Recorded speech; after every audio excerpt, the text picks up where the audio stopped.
Hey guys, this is the Canadian Baconer, and in this video, we're going to be talking about some things that, in my opinion, could be the better decisions when it comes to making the next Battlefield game and creating a better Battlefield. Now let me first say these are solely going off of the assumptions that I think the next Battlefield game will be a modern / futuristic style game, because I don't think that World War I is really going to take off if that is what DICE is going to release. But let's just assume that the next Battlefield game is going to be somewhat futuristic. But now going on into the first point, I think that Battlefield 5 needs to have, I don't know, a scale down on the amount of weapons. Similar to what we've had in Hardline, there are a lot of weapons within Hardline as of right now with all the DLCs being added into the game, but I feel like we don't need as many as we had within Battlefield 4. Honestly, there's a point where you play the game so long that you start to notice what guns are better than others, and then you stick to those guns, and then it kind of just becomes stale. Honestly, there is the occasion where you just try something else for whatever reason, just for a challenge or whatever, but overall there are, I want to say, maybe 10 guns that I use on a consistent basis, ignoring all of the other ones. So I really feel like having a less amount of weapons would increase the overall balance of the game,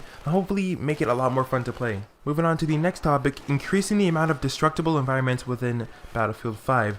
Now this is something that I think is kind of in the works as of right now, whether the next Battlefield game is set in World War I or if it's just set in the modern day, but I really feel like this needs to be achieved if DICE wants this game to be on the next level. Rainbow Six Siege has a crazy amount of destructible environments within the game, and that's a fantastic thing to have, and it really allows you to change up the amount of things that can be manipulated within the game, whether that's through breaching through a wall or a ceiling or anything like that. Now granted, the spaces within Rainbow Six Siege are significantly smaller than what we've had for Battlefield 4 and even Battlefield 3, but I really feel like on the next Frostbite engine, this could definitely be achieved with its high level of performance. Moving on to the next topic, maps better tailored to specific game modes, whether that would be Rush, Team Deathmatch, or Domination. Honestly, I like the maps within Battlefield 4, I just don't think they were implemented correctly in things like Rush.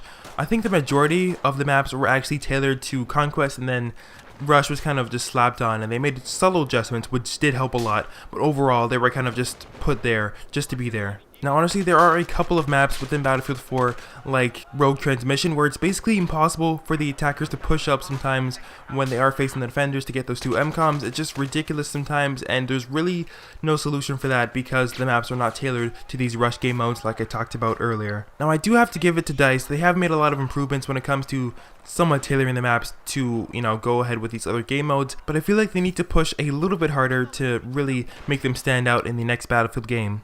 Now moving on to the final topic, having some kind of competitive element within Battlefield 5, whether that would be set in, I don't see how it could work in World War I, but maybe if it was set in the modern day, it would be much easier to implement some kind of competitive element, like, possibly getting into esports. Now in Battlefield 4, we did have the Diffuse game mode, which was pretty much supposed to be the standout esports event that would take off for Battlefield 4. Unfortunately, that never really got to the stage where it was considered really official or even a good thing to have within Battlefield 4. I want to say that was kind of just thrown in there just to be thrown in there. Just making some kind of competitive element that would be incorporated into the next Battlefield game would be a fantastic choice, and in my opinion, I think it would really increase the longevity of the game and keep people playing just to see the possible outcomes for specific tournaments like we have had for things like Call of Duty and CSGO. Now, before this sounds like a rant, I wanted to say that these are solely based off of my opinions, so feel free to give your opinions down below in the comment section. I'm pretty sure there have been a lot of people that have disagreed with something that I've said, so before you guys kill me in the comment section, leave your opinions down below, and remember that these are solely based off of what I think. But let me know what you guys think down below in the comment section. Do you think all these things are relevant, or did you disagree with some of the things that I said in this video? Feel free to leave your thoughts down below in the comment section. If you guys enjoyed this video, feel free to give this video a like and subscribe to this channel if you're not subscribed already for more content like this. Thank you guys for checking out this video as always, and this has been the Canadian Baconer. Stay crispy, and I will see you in the next video. Peace.